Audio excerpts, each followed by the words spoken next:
Bismillahirrahmanirrahim. Assalamualaikum warahmatullahi wabarakatuh.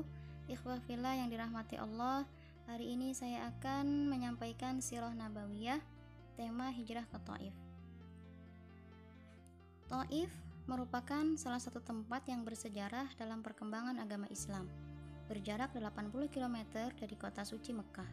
Ke wilayah yang bersuhu dingin itulah Rasulullah SAW pernah berhijrah. Dan di tempat itulah kaum muslimin di era Nabi Muhammad SAW pernah bertempur membela agama Allah.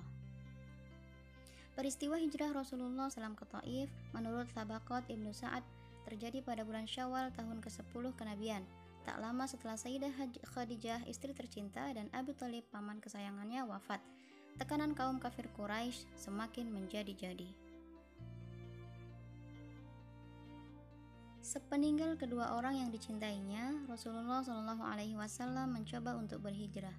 Rasulullah SAW berupaya mencari lahan dakwah baru di Taif. Nabi SAW mencari bantuan dari Saqif. Namun, penolakan dari Saqif yang dianggap sebagai salah satu kejadian paling menyulitkan bagi Rasulullah SAW.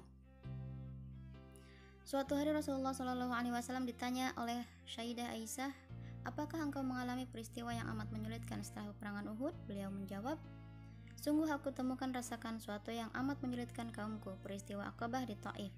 Tatkala menawarkan diri, maka mereka menolak. Namun mereka malah memerintahkan anak-anak mereka untuk melempari Rasulullah SAW dengan bebatuan sehingga beliau terluka dan berdarah." Al-Waqidi menyebutkan Rasulullah SAW tinggal di Taif selama 10 hari. Rasulullah SAW pun pergi dalam keadaan masyghul.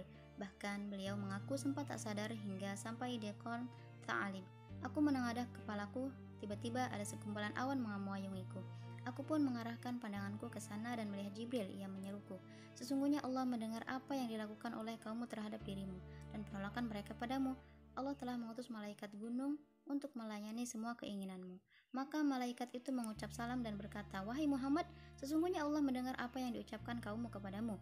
Aku, malaikat gunung, diutus oleh Rabbmu untuk melayani semua perintahmu. Jika engkau mau, niscaya akan kami timpakan gunung Ashabain untuk memusnahkan mereka.' Rasulullah SAW menjawab, 'Justru aku berharap ada generasi mereka di kemudian hari yang menyembah Allah dan tidak berbuat syirik sedikit pun.'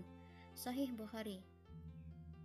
Setelah mengalami masa-masa yang sulit itu, Allah Subhanahu wa Ta'ala menghibur Rasulullah SAW dengan peristiwa Isra Mi'raj, yakni perjalanan di malam hari dari Masjidil Haram ke Masjidil Aqsa dan terus menghadap Sang Khalik di Sidratul Muntaha.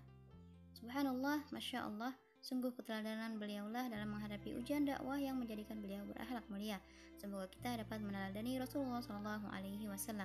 Marilah kita bersolawat. Allahumma sholli ala Muhammad wa ala ali Muhammad.